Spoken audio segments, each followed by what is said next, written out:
Sveiki visi. Tęsime toliau mūsų švietėjišką kursą socialinių mokslų glamūras. Priminsiu, kad pirmoje paskaitoje kalbėjome apie visuomenės glamūrizacijos procesus, kurie šiandien yra dėja persipinę su fašizavimo tendencija. Kadangi, kaip žinia, niekas negali būti laisvas nuo visuomenės, tai ir visuomeninė teorija yra veikiama šių procesų.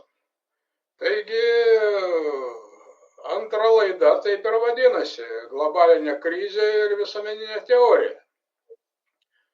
Pasaulinės krizės ir dabartinių tokių globalinių pokyčių fone aiškiai matomas šiuolaikinės socialinės ir politinės minties toks neįgalumas, silpnumas, kur naudojami pasenusi ideologiniai ir istoriniai tokie štampai, nėra gebėjimo bendrai pažvelgti į naujas visuomeninės tendencijas ir realijas, įvertinti jų prasmę, kryptis, galimas pasekmes, ir svarbiausia pasiūlyti kažkokį tai adekvatų praktinį ir politinį tolimesnio vystymosi vektorių.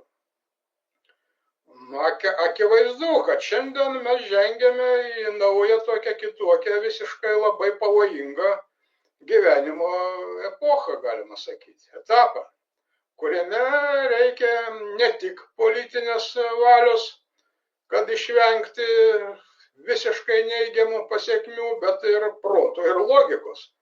Ir iš esmės naujo mokslo, visuomenės ir žmogaus mokslo, naujo mūsų supančio pasaulio suvokimo aparato, naujų darbo formų su galingais dabartiniais informaciniais srautais, naujos faktiškai žinių organizavimo formos.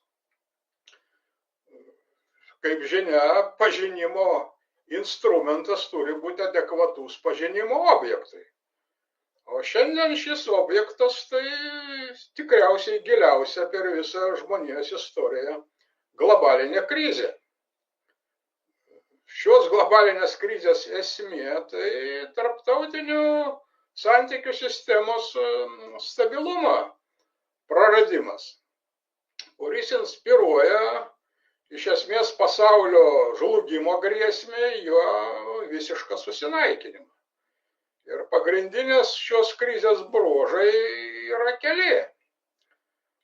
Pirma, tai visų rūšių masinio naikinimo priemonių tolimesnis gaminimas ir platinimas, ypač branduolinio ginklo.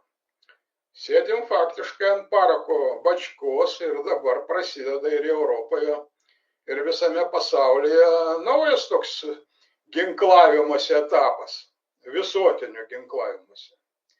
Ypač sparčiai šią kryptimį veikia Europos Sąjunga. Antras bruožas tai konfliktų tarp šalių augimas bei aštrėjimas ir padėties šalių viduje destabilizavimas.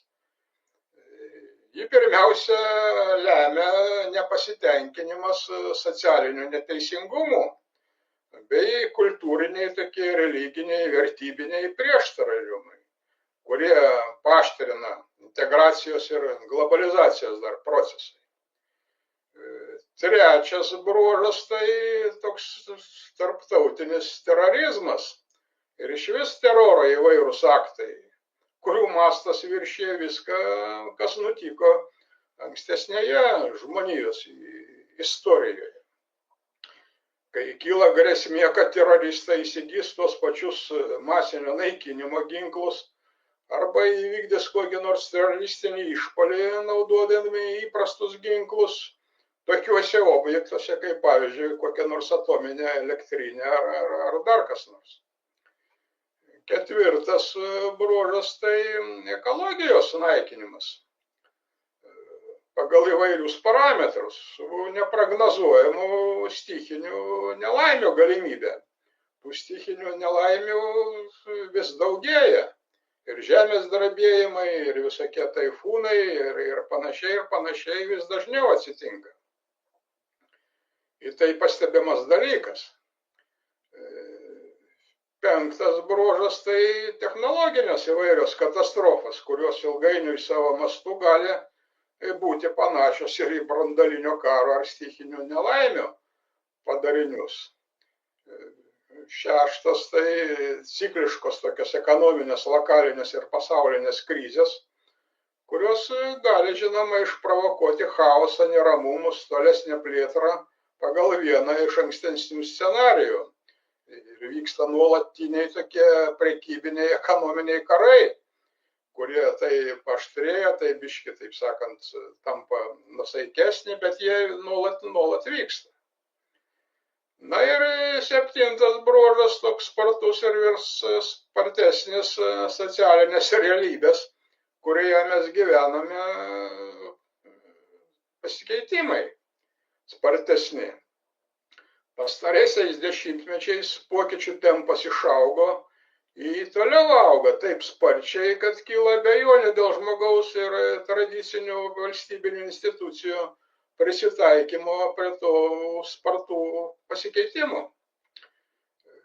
Ir nesunku suprasti, žinoma, kad pasaulinės krizės pagrindinė priežastis viena vertus yra mokslų ir technologijų pažanga, kuri nors ir užtikrina žmonijai kolosalias kūrybinės galimybės, bet deja taip pat demonstruoja esamas santvarkos nesugebėjimą suvaldyti naujas technologinės galimybės. A kita vertus reikšmę turi įvairių žmonijos grupių, tautų, šalių, religijų, civilizacijų, kitų ideologinių visokių judėjimų nesugebėjimas įveikti savo skirtumus.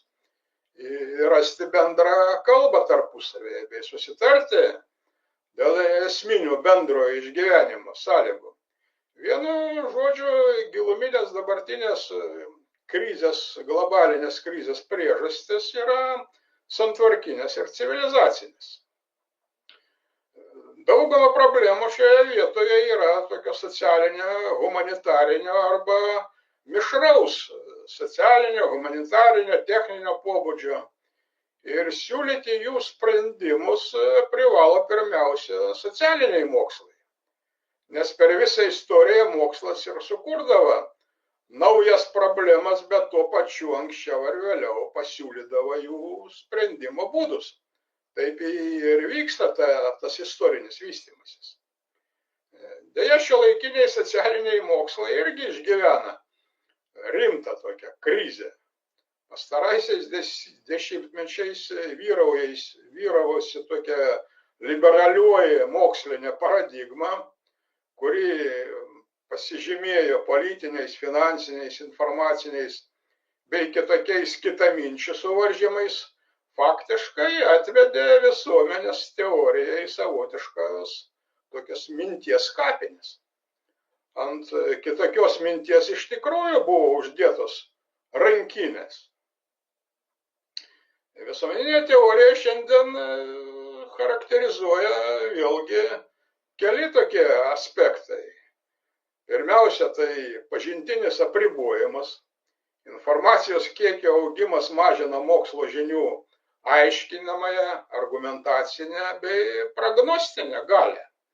Mūsų politologai, filosofai, ekonomistai tapo faktiškai propagandistais, kurie neargumentuoja, tik teikia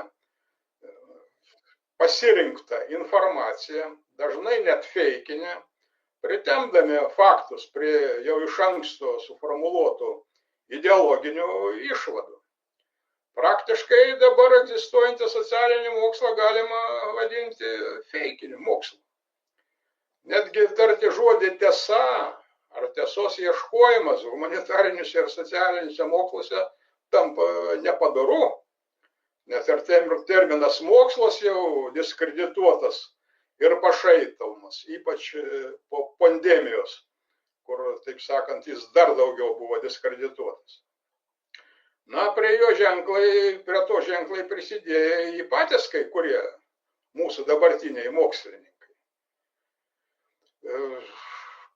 Antras toks aspektas tai objektyvumo praradimas moksluose.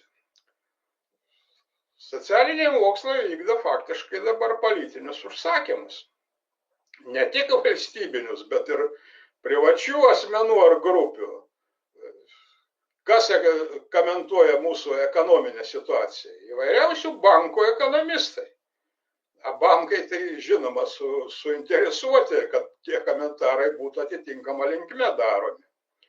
Tai yra vyrauja toks subjektyvizmas, to mokslinio objektyvumo stoka, mokslinis darbas faktiškai paverčiamas yra tokia paslauga, prekė. Politiniai ir finansiniai suvaržymai kitaminčių atžvilgiu, apie ką aš jau sakiau, atvedė socialinę mokslą į tokią glamūrinę aklavietę, kai jis lyg ir egzistuoja. Turime aibę įvairiausių ten politologų, ekonomistų, istorikų, sociologų, bet iš esmės mokslo svarbiausia mokslinės tiesos tai nėra ir jos niekas neieško. Visi plaukioja paviršiuje, nesiryžta pasinerti į problemų gilumą, nes ten tamsu, šalta ir gana rizikinga. Ir pagaliau dar vienas aspektas, tai siaura tokia specializacija tų visų mokslininkų. Vyksta mokslo žinių suskaidimas, padalymas, fragmentacija, nekompetencija didėja bendrais filosofiniais, metodologiniais klausimais, nesugebėjimas apriepti visumą, pamatyti už medžių, taip sakant, mišką, uždarų tokių mokslininkų propagandistų grupių ir krypčių formavimas, kaip pas mus vadinasi, taip vadinamų Sarasoso visa tokia armija susiformavusi yra. Mūsuose susidarė taip vadinami žurnalistų ir mokslininkų klanas, kurie finansuojami iš įvairių fondų, pirmiausia Atviros Lietuvos fondo yra toks. Ši institucija yra parengusi aibę vadovėlių, socialinių mokslų tematika daugiausiai ekonomikos klausimais, pravedusi aibę įvairiausių seminarų ir kursų, mūsų taip vadinamiems socialiniams mokslininkams bei mokytojams, jis suformavusi atitinkamą tokią pseudomokslinę glamūrinę visuomeninę aurą. Glamūras veikia visuomeninę žmonių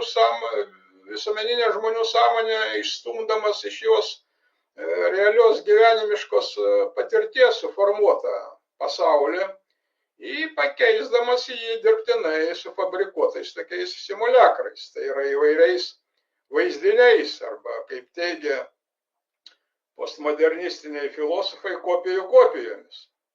Takoskyra tarp tikro ir simuliakrinio pasaulio laikui bėgant tik gilėja.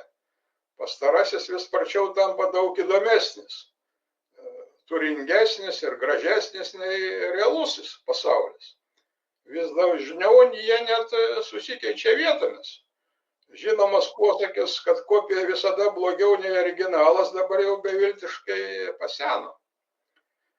Jau esu minėjęs, kad glamūrinis požiūris į realybę tai paviršutiniškas jos reiškinių fiksavimas ir vaizdingas toks pagražinimas, nesigilinant į reiškinių esmę, neanalizuojant šaknų, nenurodant priežastinių tokių pasekminių ryšių bei sąsajų ir neatsižvelgiant į jų tokį kontekstą. Būtent tuo ir skiriasi glamūras dabartiniuose socialiniuose moksluose nuo tikro mokslinio požiūrio į gyvenimiškas visuomenės ir žmogaus realijas. Mūsų socialiniai mokslininkai gana paviršutiniškai aptarinėja dabartinės globalinės krizės priežastis, bei jos galimas pasekmes tolimesniai žmonijos raidai. Jeigu ir bando kažką tai analizuoti, tai daro tai labai ideologizuotai ir politizuotai. Jie tiesiog baiminasi, kaip sakoma, pavadinti daiktus savo vardais. Šia prasme mūsųse įtin apgailėtinai atrodo istorikai ir politologai. Vieniems istorija tai politiškai angažuotai atrinktų istorinių faktų interpretavimas, kitiems politika tai konjunktūrinių politinių faktų patalpinimas į tinkamai ideologizuotą istorinį kontekstą. Ir vieni ir kiti nesugeba giliai išanalizuoti, paaiškinti aktualius egzistencinius visuomenės gyvenimo reiškinius. A jų nemažai. Na pavyzdžiui, kodėl demokratija iš liaudės valdžios tapo pinigų valdžia?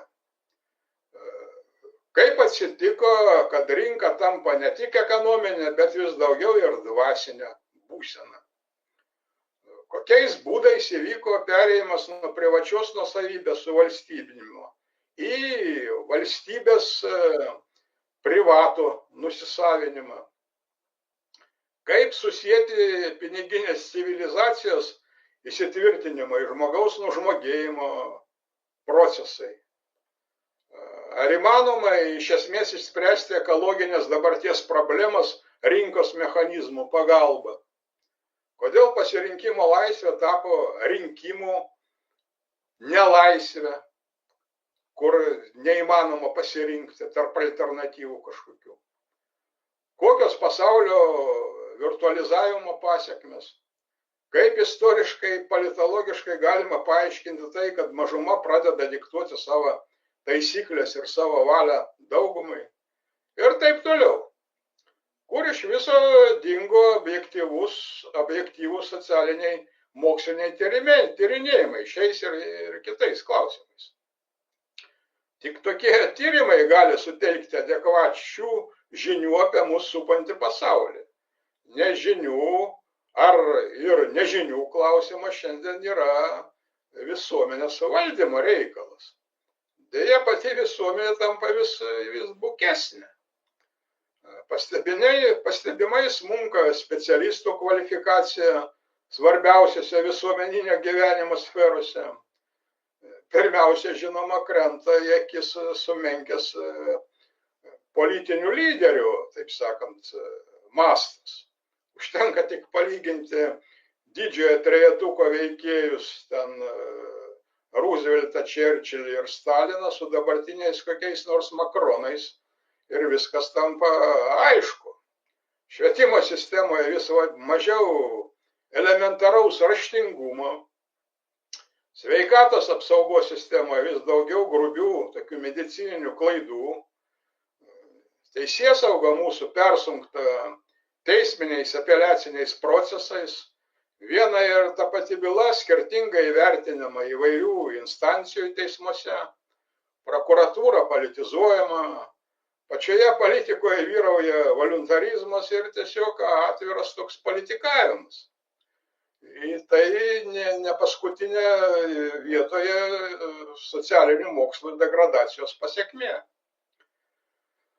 Nesulaukdama adekvačių tokių atsakymų iš socialinių mokslų, visuomenė tiesiog skandinama įvairiausių konspirologinių koncepcijų, ten sąmokslo teorijų, į taip vadinamas mistinės giluminės valstybės teoretikų išvedžiojimas. Šaltam protui ir elementariai logikai lieka vis mažiau vietos mūsų dvasinėme gyvenime. Pagrindinė socialinių mokslų krizės ir glamorizacijos priežastis tai metodologinės bazės praradimas. Atsisakymas nuo marksizmo, nuo dialektinio materializmo arba materialistinės dialektikos metodologijos praktikoje išvirto atsisakymą nuo moksliškumo, nes pakaitalas šiai metodologijai taip ir nebuvo surastas, o tai reiškia, kad jo tiesiog nėra. Tai žinoma nereiškia, kad pati marksistinė metodologija ir teorija nereikalauja tobulinimo. Kaip sakoma, viskas vystosi, viskas keičiasi. Socialiniai mokslai metodologijos problemos visada yra nepaprastai svarbus dalykas. Ir dabar vyraujantis toks metodologinis chaosas gimdo į mąstymo chaosą. sudaro palankę dirvą įvairioms informacinėms, psichologiniams tokiams manipuliacijoms. Tikras mokslinės metodologijos tikros mokslinės metodologijos reikšmė, ypač išauga šiuolaikinėme pasaulyje, kai globalizacijos iššūkiai, ekonominės krizės ne tik radikaliai viską keičia aplinkui, bet tai aiškiai parodo daugelio tradicinių teorijų analitinio tokio potencialo silpnumą, sumenkinimą. Daugelis fundamentalių socialinių mokslų neadekvačiai šiandien atspindi pasikeitusią tikrovę, ypač krizių procesus ir reiškinius įvairiuose srityse. Socialiniai mokslai dažnai nesugeba ne tik numatyti, bet ir paaiškinti įvairių procesų ir priežasčių bei esmės. Politologai nesugebėjo, pavyzdžiui, išprognozuoti rimto karo Europoje, kaip atsakai Rusijos į NATO bloko priartėjimo prie jos sienų. Lietuvos politologai net ir sapnuose nenumatė galimo konservatyvaus Amerikos posūkio dabartinio, tai yra trumpizmo taip vadinamo. Ekonomistai nenumatė 2008 metų krizės, jie antiek politizuoti, kad net ekonominės sankcijas bando dabar pateisinti. Sociologai vis dažniau prašauna pro šalį su savo prognozėmis, apsižioplina dėl parlamentinių ir kitokių rinkimų rezultatų įvairiuose šalyse, tame tarpe ir mūsuose. Socialiniai filosofai vis kartuoja savo mantras apie laisvę, demokratiją ir žmogaus teisės, nors realus gyvenimas vystosi visiškai priešinga kryptimi. Na ir taip toliau. Socialinių mokslų glamūrinas toks bejėgiškumas, analizuojant iš esmės net konjunktūriškus, taktinius tokius visuomenės raidos procesus jų įprastoje teritorijoje, tai dar pusiau bėdos, tai dramatiška, bet ne tragiška situacija. Galų gale šiuose klausimuose vis dar suveikia tiesiog sveika nuovoka kartais. Nors vis rečiau, ypač kai politikus apima įvairios fobijos ir manijos. Daug dėja rimtesnis ir tragiškesnis dalykas yra tas, kad socialiniai mokslai tarsi nepastebi itin ryškių ir lemtingų poslinkių jų analizuojamoje tikrovėje. O šie pokyčiai gali nulemti tolimesnę žmogaus ir žmonijos raidą.